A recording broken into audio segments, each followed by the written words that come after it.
Good morning, good day. I am back at Pacific View Memorial Park covering the very tragic death of Linda Marie Brown. This is take 3. I wish I had a professional cameraman here, but it's just me alone. I'm going to have to do. Linda Marie Brown was convicted of taking the life of her own mother on March 19th, 1985. She was tried and convicted, but because of her young age, she was put in the California Youth Authority until she was old enough to serve time in prison. She had a 27-year sentence, but as it turned out, she was simply the puppet of a much more cruel and sadistic person, her own father, who manipulated her into doing this evil deed. Matthew chapter 18, verse 6 says, "Whoever causes one of these little ones who believe in me to sin, it would be better for him if a millstone were hung around his neck and he were drowned in the depth of the sea. Woe to the world because of offenses, for offenses must come, but woe to that man by whom the offense comes." And we're going to see how David Brown, a computer whiz who got in early in the computer era, earned a lot of money, but his $170,000 a year salary wasn't enough for him. He had to have a lot more. And what better way to get it than to use his own daughter to eliminate his wife? And during this video, I'm going to be using synonyms and euphemisms for this criminal act, just because YouTube is not a free speech site. And if I use violent descriptors too often, this video is going to get yanked. So I'm going to say that poor Linda Marie Brown was eliminated. And hopefully the video stays up. So take a walk with me. We're going to go to Magnolia Court. This is the same place we went last time when we covered the life of Frida Pushnik, the famous circus girl. Well, poor Linda Marie Brown is nearby in the same court. On this fateful night of March 19th, 1985, Cinnamon, at the training of her father, and after months of preparations, she took a gun and eliminated her mother. Where was David at the time, the father? Well, he was nowhere to be found. Actually, it turned out he was at a convenience store, deliberately being dilatory, chatting a lot with the clerk over there, and buying apple turnovers and other treats for himself in order to keep away from the house. This is her niche right here, Linda Marie Brown. She was 23 years old when she was eliminated. Why'd he do it? Well, it's the old double indemnity scam.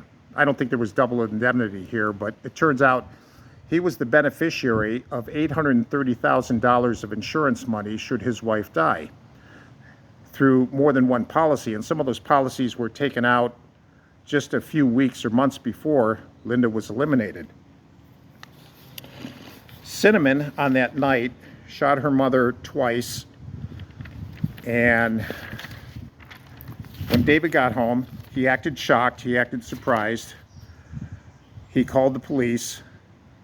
Cinnamon was in the backyard in a doghouse, vomiting up, very sick, vomiting up a lot of pain pills that her father had given her. The police at the time didn't suspect David.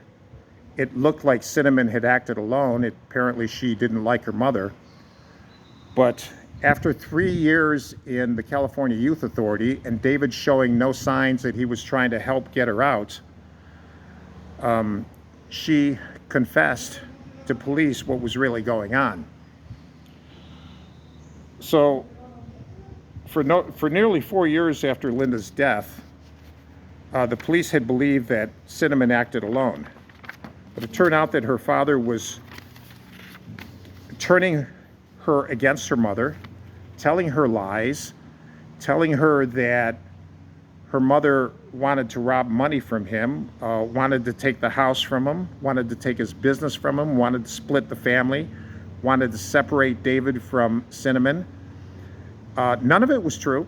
It was all made up because David, far from being content with his very hefty annual salary, wanted a lot more. As soon as he got this money, he paid cash for a house. I mean, how many people do that? And he bought some other big ticket items by cash. Anyway, David was, the police got enough evidence on him. They brought him to court. They convicted him. They put him in prison for life.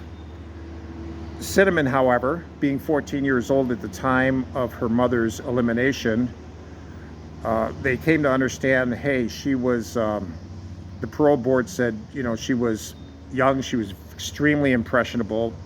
David is really the one that did it. So she was paroled in 1992, having served just 7 years of a 27-year sentence. So this whole case actually went high profile because Anne Rule, the author Anne Rule, last name is spelled R-U-L-E.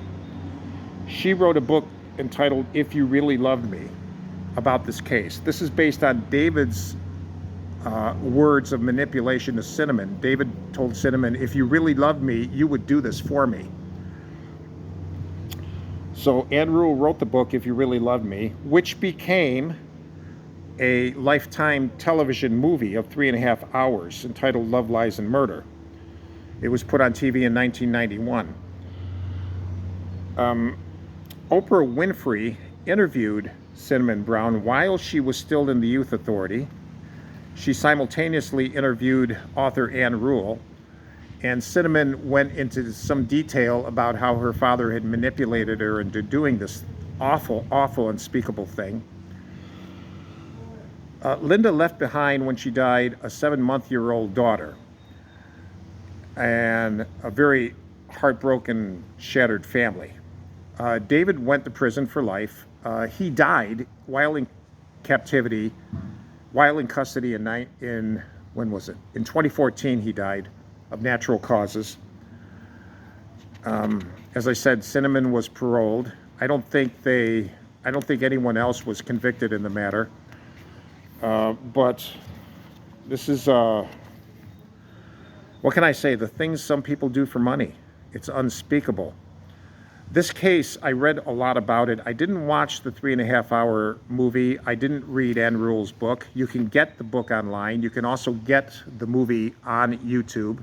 They're both available. I haven't seen the movie or read the book. But the case touched me so much, I brought 2 tiny little flowers and put them on Linda's niche. You can see them right there. This is sad. This is sad. Thou shalt not kill. Very important. But some people just think they can play God. Anyway, rest in peace, Linda Marie Brown. For a high-profile case that this lady became, she has a very insignificant niche in Magnolia Court of Pacific View Memorial Park. But I hope she rests in peace.